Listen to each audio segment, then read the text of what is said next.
however, I think you're going to end up with Donald Trump winning Iowa, probably winning by 20 plus points. I don't think there's much wind left in the sails of either Nikki Haley or Ron DeSantis after a big Trump victory tonight.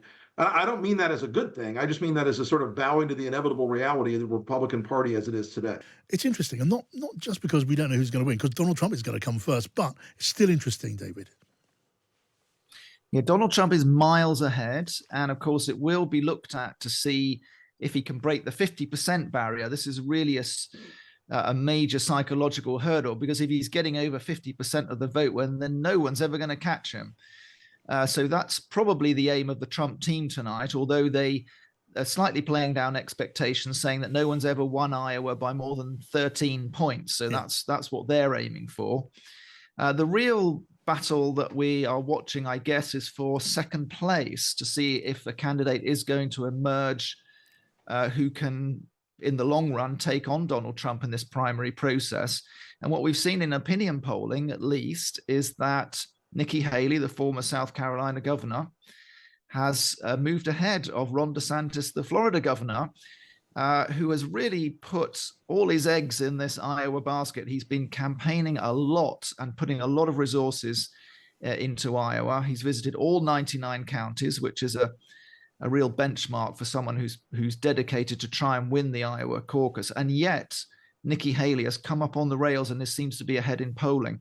But I have to say that the smart observers are saying that Ron DeSantis has spent so long here and developed the relationships that could get his people out to the caucus in the weather, because it was forecast to be minus 28 this evening. I think it's got a little bit warmer, but nevertheless, it is really cold. And with the wind chill, they're saying it could feel like minus 40. Oh, good Lord. And the Iowa caucus is special because it's one of the only primary contests where you have to come out in the evening and go to the room and take part.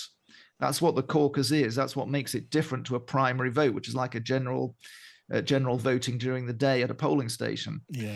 So people have to come out. They have to be absolutely dedicated to their candidates for them to win tonight. Yeah, and Trump supporters tend to be a dedicated bunch, but it's going to be so interesting. David Charter, thank you so much for that primer. Now, a very good evening to, or for that matter, sort of early afternoon, I guess, where you are. Rick Wilson, the Republican strategist, who was field director for President George H.W. Bush's 88th presidential campaign. Hello, Rick.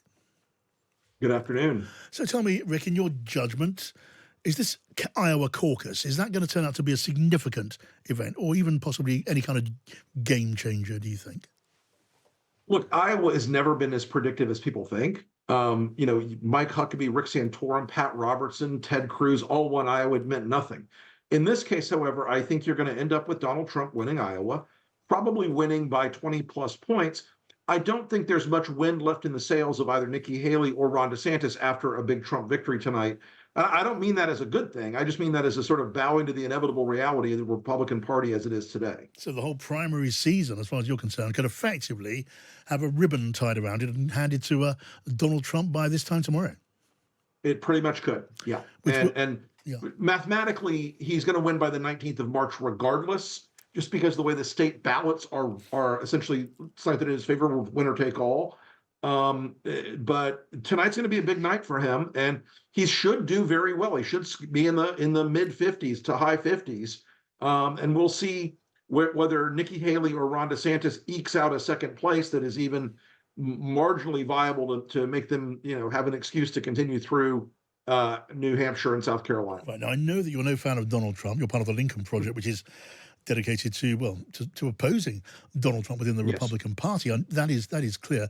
But if Donald Trump wins by even something like 50% of the vote, that still leaves a big chunk of Republican supporters who are not supporting Donald Trump. Is there no possibility of them coalescing around someone else?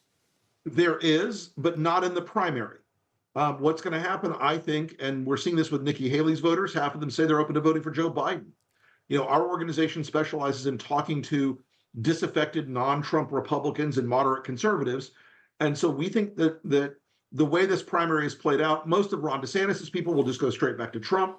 Nikki Haley and Chris Christie's people will now be, not all of them, but a meaningful fraction of them will be addressable, as we say, and we'll be able to win some of those people back for the pro-democracy side of the equation with Joe Biden. Okay, so then, well, I mean, have you more or less thrown in the towel on stopping Trump? Only in the primary. We've always been realists in the primary that there were very few chances that you could disrupt the primary sufficiently to beat Donald Trump. Yeah. We know that we knew that was a very difficult assignment from the beginning. We weren't supporting anybody in the primary because we didn't see a candidate who was willing to draw the stark enough moral line about a pro-democracy message. Yeah. And so you ended up with exactly what we predicted. Okay, so you underline the argument among Republicans against Donald Trump. Does that mean your hopes ultimately, in your feeling at the moment, your hopes ultimately rest on Joe Biden? They do. And look, I don't have to disagree. I don't have to agree with Joe Biden on policy, but I agree with him on the biggest policy, which is democracy. Donald Trump doesn't believe in it. Joe Biden does.